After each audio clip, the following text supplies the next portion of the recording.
It's beautiful. It's beautiful.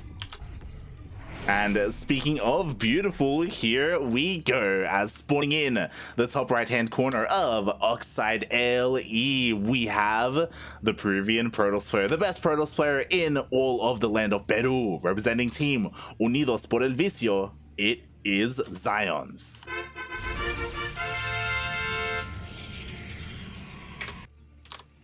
And spawning on the bottom left-hand corner of Oxide LE, playing for Team GDA, it is RoRrO.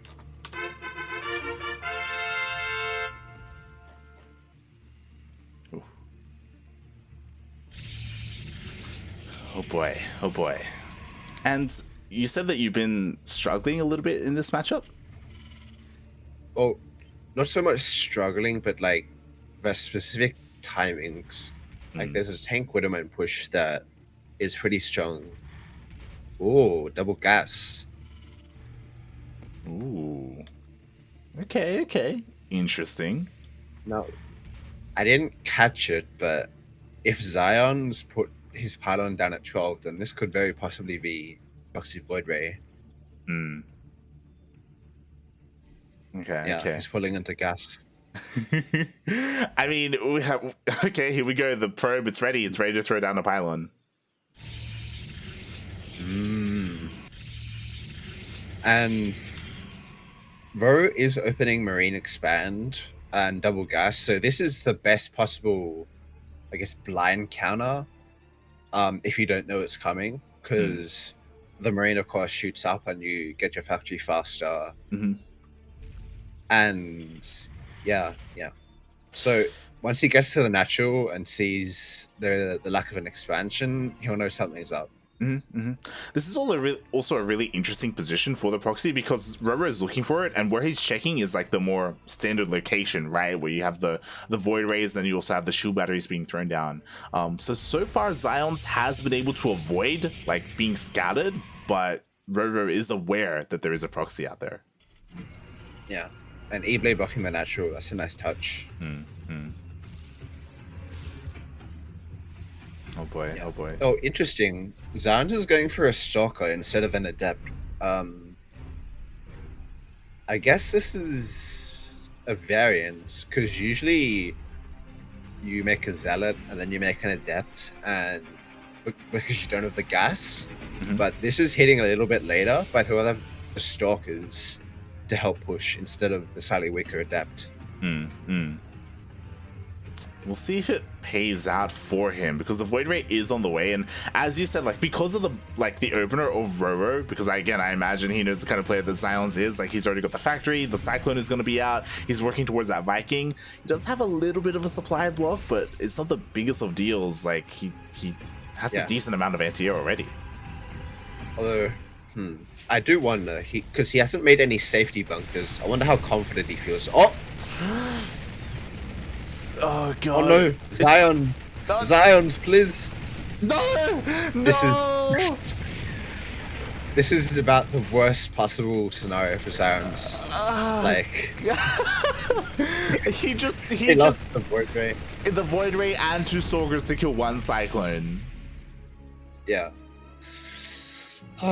This is why you usually make the pylon like outside on the 3rd location, and then the shield batteries. You don't YOLO in, you like test the waters. And very nice defense by RoRrO. Yeah, and now RoRrO is going to be able to clean this up. This is such a bad situation for XionS. He's going to lose the proxy, he's going to lose both pylons, and we'll see. And it's going Twilight follow-up, so I don't see exactly how he can hold this, because you can't really beat this sort of push with just 1 gate production. Yeah, I mean, thankfully he's getting a little bit of time because RoRrO is cleaning up and dealing with the Stargate. So with this time, he does have a shield battery. The Nexus should finish up, so he may have enough energy for an overcharge. We just see another shield battery being thrown down. He's getting a Dark Shrine, but RoRrO's already getting a Raven to counter it. Wow. Sort of like, he's just reading XionS like a book here, this game. Oh god. we'll see if the Templar Archives, sorry, if the if the DTs even come into play, because the army is already here. A lot of hull damage already done to the first Stalker. There are no SCVs with this, so you can't make any like safety bunkers, but it might not matter because 2 siege tanks are already out. It's just 2 Stalkers and a Void Ray to defend. Oh boy, the first shield battery will go down. I mean, maybe enough time will pass for a DT to come in, and maybe, I mean, the Raven won't be here in time, and oh, he gets a tank. But can he escape? It's really important that this Void Ray survives because it's the only real. Ooh. Wow. You were saying? So yeah, it was the only real way to kill the siege tank, I guess. The DTs might be another option. But yeah, Zion RoRrO does have 2 scans available. Uses 1. Ooh. Both DTs end up going down, but Zion's does clean up the push. But at what cost? Because RoRrO's already ahead in FCVs. Yeah. And as a Protoss player, you really don't want that to happen. RoRrO, he's ahead in SCVs. Like, he's safe at home because he did get that Raven. The Viking, everything will be cleaned up, and like Zion survives for now. It's just such a shame that he had to kind of waste his DT reveal across the map. So like, it's very unlikely that they'll be able to accomplish much across the map. I mean, so going charge in this situation is a pretty good call, I would say, from Zion's, because like with Blink, you just won't have the Stalker numbers necessary to kite and stim so fast as well, because the Theox are already out. So he may be able to get a miracle surround or something with charge, but yeah, it's quite a long shot. Like, I mean, especially if RoRrO starts pushing out now before Zion's can ramp up his production. It's one of those things where it's a long shot, but like it's a shot, right? Like it's a chance that he has as he's throwing down even more gateways to get into that mass zealot style. But the problem is, as you said, like RoRrO isn't being passive. Like, he isn't giving Zion's the time to be comfortable, to work up and get his production underway, because he's already moving across the map. He did forget combat shield, so that might be a factor. But anyway, RoRrO's pushing in, drops the 2 auto turrets. Zion's popped the shield battery. This looks okay. Yeah. He just didn't really have the numbers. GG gets called. Zion's, he needed a little bit more time, right? And then maybe he would have had a chance, but RoRrO, I loved how decisive he was, how aggressive he was, knew that he had an opportunity to just end the game. Yeah. It is a shame, though, because I was looking forward to seeing how the Stalker Void Ray could have played out if Zion's just didn't go full YOLO mode on that one Cyclone. Look, he got the Cyclone, okay? It's worth it, right? Yeah. Stalkers not known for their very Zergling type cost. Yeah. You don't really want to be throwing them away just to get one Cyclone. Feels bad. Meanwhile, ooh, I have a pretty nice announcement. Hopefully Fernantok is still in the chat. Apparently, Paku Mike has shown up a little bit late. Obviously he was unable to sign up and check in, but because there was some walkovers, Darking has been able to replace him with one of the other players. Ah. Wait, so how does that work? It's just substituted in for... Yes. As if you look in the second round, in the lower half, Neo no-showed as they waited 15 minutes, and because he no-showed, Parker Mike was able to sub in for him. Interesting. So who is Parker Mike versing? White Idra.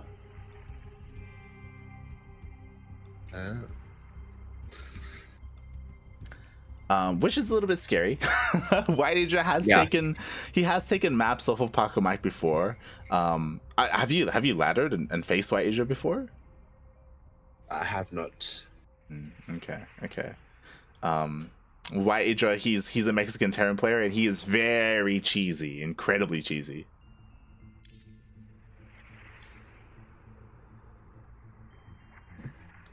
As we are getting into the next map, oh my god, I love that this made it in through the vetoes. Mate, we're gonna be on submarine.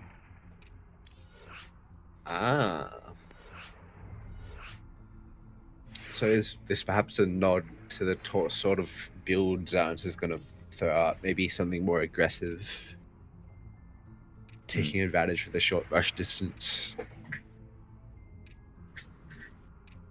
Yeah, I would assume so. The problem is that like RoRrO played out game 1 so well. Like just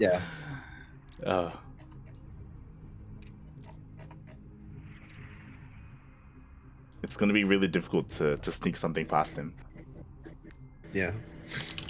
I mean, I don't know if you remember, but all the way back in 2020 ANZ Champs, I remember Thuk Lao never vetoed submarine versus Terran, and he had very good results on the map. So yeah, it might just be a stylistic choice. Yeah. I mean, for both players, right? Like, because again, neither one of them vetoed it, so they're both feeling relatively confident on the map. It's very interesting because both Oxide and Submarine are thought to be traditionally Terran favored maps in TvP. And we may see why that's the case. Because, the short, the short rush distances, the nice tank spots.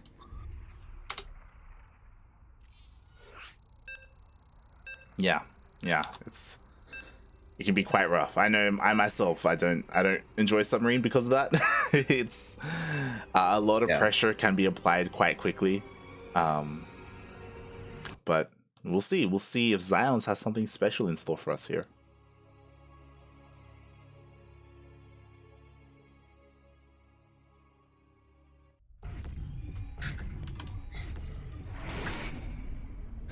As we are getting into game number 2 of this best of 3 series, and spawning in the bottom right, we have the Mexican Terran player. He is red, representing Team GDA. It is RoRrO.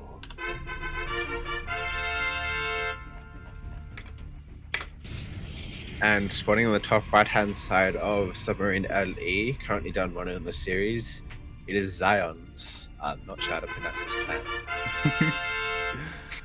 Unidos por el vicio. It's united for victory, I think? Question mark? Something along those lines. Yes. It is a Peruvian team, as you can imagine. But yeah, we'll see what XionS has in store for us here. I mean, so far opening up pretty similarly. I'm curious to see how RoRrO opens up as well. Like, is he also going to skip his Reaper once again and going to a faster factory?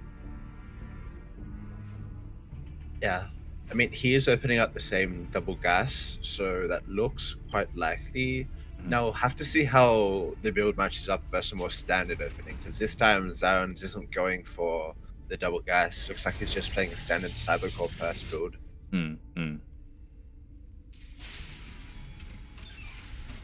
Ooh. Although his Nexus might be a bit late, but RoRrO doesn't choose to go for the Nexus block. He could have if he had. Okay. So I guess yeah. Mate, what a god. Look at him go. He knows you're spectating. He knows I'm watching, mate. Oh no, the SCV! Oh god. The SCV goes down, but it was totally worth it, mate. Yeah, this also messed up XionS' second pylon timing. So yeah, his second unit is very delayed. I mean, his first unit is very delayed. because usually it starts at 2 minutes. But yeah, his stock is just starting up at 225. If RoRrO went for a Reaper, he would have been able to get quite a bit of damage done, actually. Oh boy. Regardless, I'm proud of him. I wanted to win this series now. It's something that you don't see too often, but every now and then, one of the pro players, like, they whip it out. It's amazing. I don't know I'm interested in this choice by XionS to go double stalker with one gas, because you would think that you would want to go double adepts, because you don't really want to be spending that gas on gateway units if you have such a short supply of it. But yeah, we'll have to see because he is opening Robo, or whether that's for a fast Prism or a fast Robo Babe, we don't know yet. Yeah. We'll see. I mean, it's also possible that I guess maybe he just wants to be safe with these stalkers as well. We don't see him being too aggressive with them. Meanwhile, RoRrO is all over the place. He's looking, making sure there's no proxy whatsoever, making sure he has vision all over the map. It's okay. Yeah. He's starting up Immortal production. I guess very vigilant of the first game, thinking XionS is the type of guy to make a proxy Twilight cancel and then a Dark Shine in the corner. I wouldn't put it past XionS, I'll be honest. But yeah, we do see RoRrO looking to be a little bit aggressive here. He does have his initial Cyclone. Although XionS is very well set up defensively with the shield battery and the Immortal popping, so I don't expect this to do too much. Yeah. Ooh, very nice scan. Picking off that Observer like that is critical, because now XionS has no idea about the follow-up, which the Observer would have seen. And it is going to be quite an aggressive one, because he has his tank already on the map. XionS has no idea, and it's taking a third. Yeah, like XionS could have even assumed this was coming, because this is the exact same thing that RoRrO did in the first game. Like, he even has the Raven follow-up as well, and we do see finally the Observer does spot the army. But yeah, RoRrO is already at the natural. Although, I wonder where he's going. I guess it's just. I mean, surely he should have at least scouted the third base and tried to cancel it. That's the thing. That's the problem here, is that RoRrO didn't check the third at all. He doesn't know that there was Nexus there. If he did, he would have at least been able to deny it or attempt to. Yeah. And yeah, it's very curious, because especially with if he brought like an SCV or two across, he would have been able to bunker up that position and just basically stop XionS from defending his third and cancelling it, most likely. Or even gone in and put it the natural. There was a lot of potential there, a lot of opportunity for RoRrO, but unfortunately he did decide to back off instead. So now he's being a little bit more defensive at home, and he's allowing XionS to get away with this third base. You know, he's allowing XionS to actually get into a game. Yeah. Interesting choice by XionS to go charge, and looks like he's going mass gateway style off 3 gas. This will counter the Marine tank push. Like, usually you want to push with Widowmine if you're mass charge, but yeah, we'll have to see how the engagement goes. If RoRrO can get set up, then it might be a bit tougher. Yeah, I was about to say that the gateway is only just finishing up. Like, XionS needs a little bit more time. Ooh, overcharge gets wasted. Yeah, I think he thought RoRrO had Stim already done or something. Because, yeah, that is a bit of an oversight. And now you won't have overcharge for the actual defense. Oh boy, I'm also really curious to see how RoRrO is going to utilize this Raven as well. Like, is he going to anti-armor the Zealots before they charge in? Oh, there he goes for it. Yeah, nice anti-armor missile, but yeah, the Zealots got a full surround on the tanks and push this way back. Oh my god, exactly. Very the tanks, they go down immediately, and now there's the Marines, they can't do anything. Yeah, and especially because they have no matter backs. Like, if there were medevacs there, he would have been able to lift up 16 capacity worth of bio and return home. But now this is looking like a very rough defense. Yeah, exactly. And because we're on Oxide, like immediately XionS can counterattack. He's already across the map in the natural base. The wall is not a wall, so the Zealots get on top of the tank and they take it down.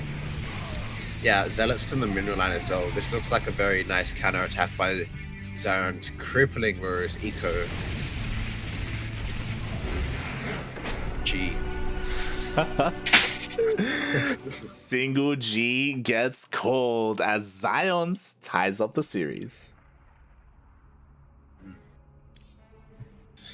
Yeah, I think it was quite smart play by XionS, adapting to what he saw last game. Like,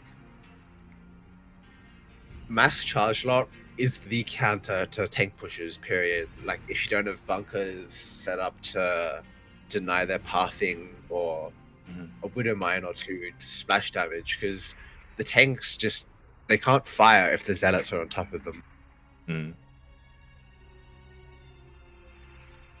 Yeah. And unfortunately, I mean, again, Zealots, they're just really good in that situation, and he was able to get into that. Again, you could also argue that RoRrO made a couple of mistakes, right? Like not denying that third base, you know, allowing XionS to really get his economy up and running. Yeah, definitely. But also you would say, I guess, pushing out before he had the medevacs there. Especially like stemmed bio without medevac support also dies very fast at charge loss, and those charge loss has +1 as well, so they were doing even more damage. Yeah. Oh boy. Just didn't work out there for RoRrO in the end, but XionS was able to tap the series. Now we are going into the ace match. Ooh, and the ace match will take place on Death Aura.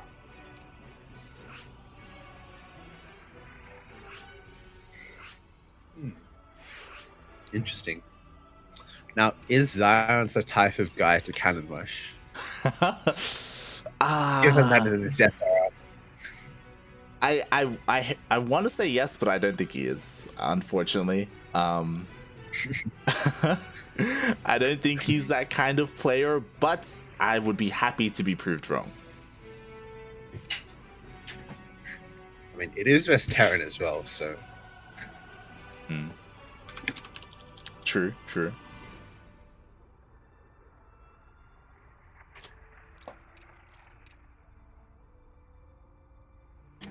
And now say your burr and like your push worked very well in the first game, but it got cleaned up in the second game. What do you do to adapt to the situation? Do you go for maybe a more economic opener, or do you maybe do a bio mine push instead?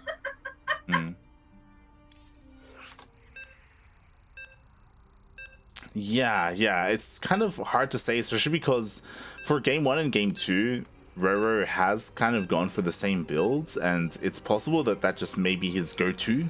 Like this is just how he plays the matchup out. I hope not. I hope he has a little bit more variety in how he plays and what he can bring to the table. Yeah. Because especially what this build lacks is scouting information. Like, he had no idea of XionS' tech in the second game. He didn't make a Reaper, he didn't make a Hellion, he didn't do a drop in the main base to confirm what sort of tech he was going for.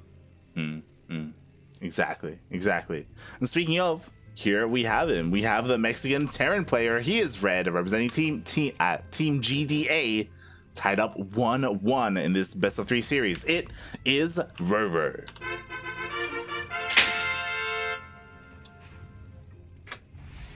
I'm spotting in the bottom right-hand side of Death Aura LE, tied up 1-1 in the series. It is XionS.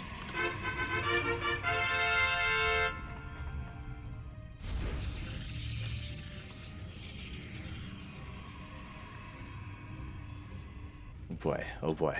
We'll see. I'm hoping that RoRrO, ooh, as he goes for his second gas. I was hoping that we would see an SCV go across the map and try and gas steal again. I don't think we're gonna get it though. That's all light dreams for all of his casts. Just Just the gas steals. It's very true. It's very true. Look, it almost never happens, so when it does happen, it's beautiful.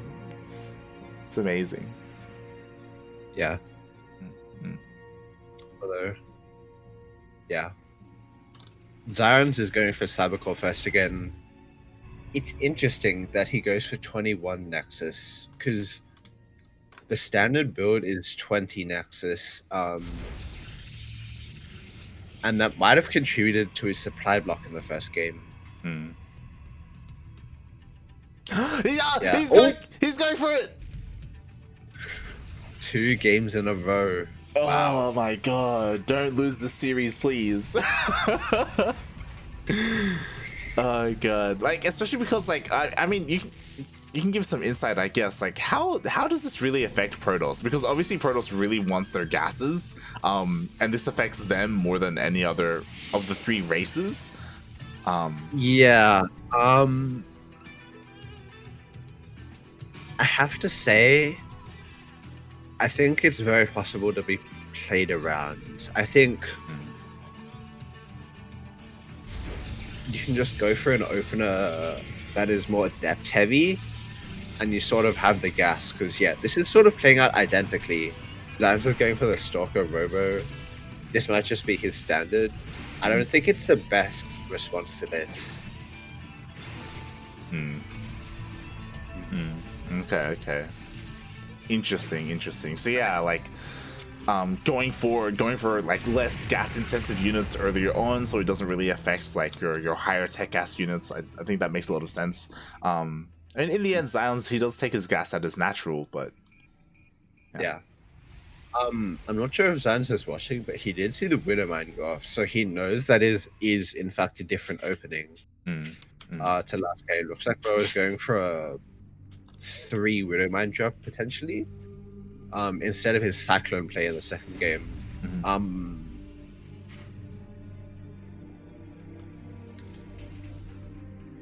Yeah, I just did not see the Robo with his refinery, so unfortunately he wasn't able to see it.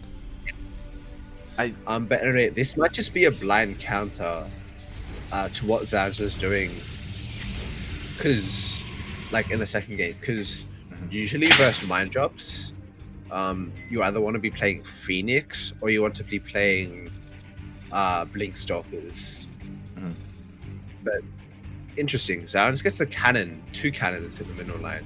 Maybe he might be anticipating Armory. Yeah, I would assume so. I mean, like, so he did confirm that there were mines, and unfortunately he doesn't really have much scouting information. Like, he hasn't seen like deep into the main base, so it could be Armory behind this. So just in case he is getting those cannons, so these Widow mines shouldn't deal too much damage. However, these 2 cannons are very, very costly time. This third base is going to be quite late compared to what you would normally get. So these have to deny the drop, otherwise he will be behind. Yeah.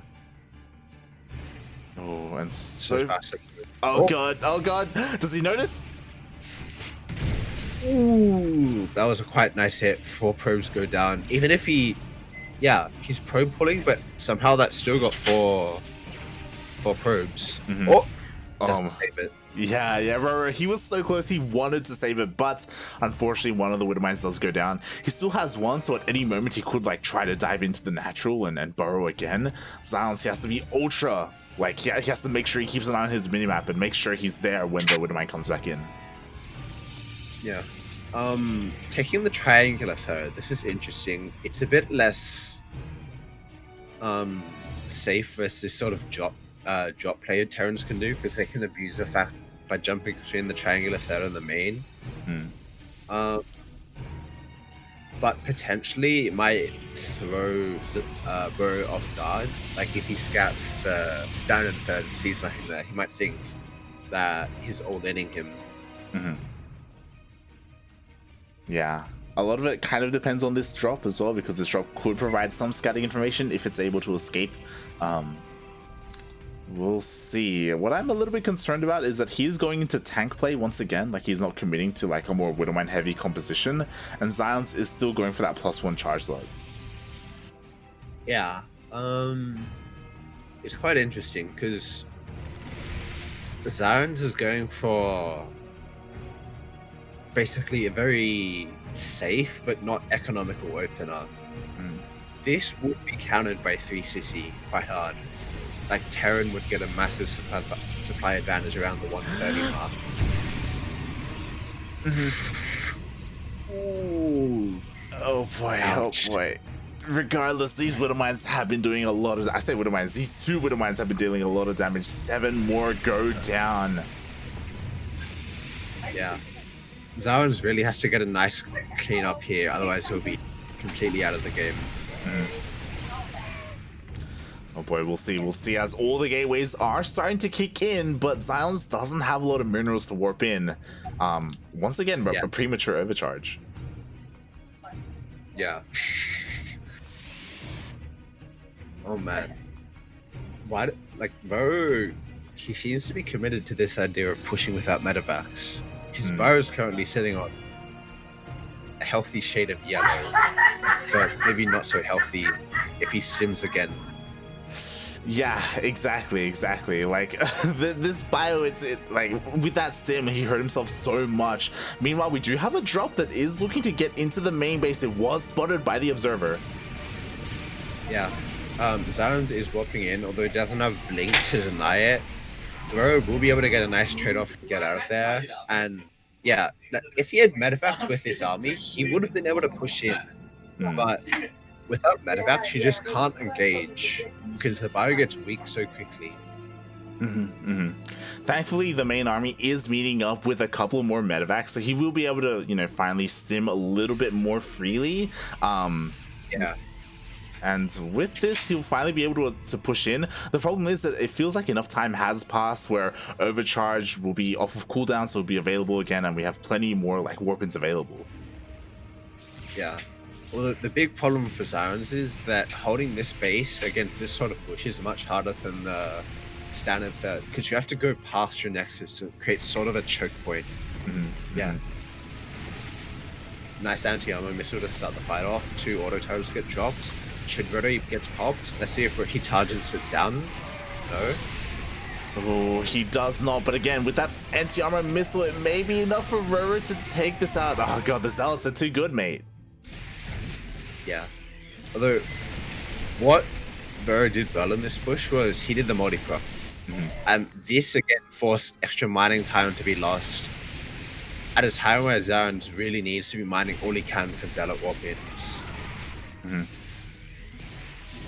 Yeah, and even more damage. Like the drops are still here, you know, going down here to the low ground. Eventually it will be cleaned up. Oh no, never mind. He even manages to escape to the corner of the map, and now RoRrO, he's reinforcing. Yeah. Although currently RoRrO has quite a big supply lead, one thing he has been really neglecting is upgrades. Like, he's just started his +1. Now he doesn't have double entry bay, he doesn't have armory. Meanwhile, XionS already has +2 ready. Yeah, exactly. Oh god, he really has been neglecting his upgrades, unfortunately. We'll see how he's going to be able to engage here. The Raven does have energy. There it is, another anti-armor missile. Yeah, on both the Archons, which is quite nice if you want to target them down. But yeah, the shield battery makes that quite hard to do. Archons have a lot of shields. And yeah, he looks like he might be getting on top, but yeah, engaging into the shield battery overcharge is just not what you want to do. Yeah, but at the same time, the drop dealt so much damage. 13 probes actually went down. Yeah, this multi-prong has really just won RoRrO the game. Like, in terms of the economy battle, like 55 pros versus 70 on SCVs. Just the 2 Widow Mines and then this small drop. Like, the main push hasn't been effective, but what it has been doing is distracting XionS. So that his economy is just quite stunted. Yeah, exactly. I don't know if I'd go as far as to say like it's winning him the game, but it's like keeping RoRrO in, because RoRrO hasn't been able to like really do much with the army engagements, right? Like, he hasn't really been able to get on top of those high-tech units like the Colossus, but like thankfully, like, he has been dealing that economic damage, so it's kind of okay. And we see that RoRrO hasn't been neglecting his economy, right? He keeps pumping out workers. He's even taking his 4th. Yeah, and especially with the Ghost Viking coming in, RoRrO's army is about to get very sophisticated, Hmm. and we'll have to see how Zaun's deals with it, because currently the army he has gets quite countered by ghosts. Ooh, does get the snipe off on the fourth. Oh, that he does. It looks like he will just be able to escape. I just realized there isn't blink either for Zion, so he's gonna have a hard time keeping up with all these drops, with all these multi-prongs, as we do have a couple of Marines hitting the third as well. Yeah, this is quite nice by RoRrO, and also represents a lack of vision on Zion's part. Like, if you want to stop this sort of play, just put a scanning pylon or probe out on the map. Ooh, he is kind of pressuring with DTs though. Yeah, mate. Who needs scouting pylons when you got scouting DTs, as they can hit this base? They're kind of just chilling here at the gases, unfortunately. Zion's a little bit distracted. Yeah. Meanwhile, RoRrO did get in and managed to actually kill, not cancel, the fourth base for a second time in the row. Wow. Oh boy. That makes it that much more imperative that this damage gets done. So the DTs do force a lift up of the fourth base. Now the entire army is coming over. Ghosts are here for EMPs. Yeah, but once again, there are no medevacs in this army. Like, he's steaming his army half to death. Oh god, the medevacs are here, but they're not with the main army, but nice surround. Wow, very nice play by RoRrO. Keeping his army out of the map allowed him to make this play by sort of pushing Zaren's back into the choke, and he was sort of caught between a hammer and an anvil there. Yeah, exactly. We were wondering where the medevacs were, but they did end up meeting up with the army. That was beautifully done by RoRrO. He cleans everything up and resets the Colossus count. Yeah, and especially with all of that economic damage being done, like, Zaun's is in a very, very tough situation right now. Because, like, that trade is not good, even if you're ahead in economy. When you're behind and you really need to deal a powerful blow, like, that's very, very crippling. Yeah. Like when a Protoss army loses all his RoRrO units like that and doesn't have, like, I don't know, double RoRrO production and like 4 base economy up and running, like, what are they really gonna do here? Like, he's got a couple of gateway units. I mean, sure, the army is overstimmed, incredibly overstimmed, but it's not enough. Yeah. Also, he did engage outside of his static defense, which might have been a mistake, but he might have just been feeling like, all right, I have to do this. If I don't do it, it may as well be GG. I mean, he was in a really bad place regardless, right?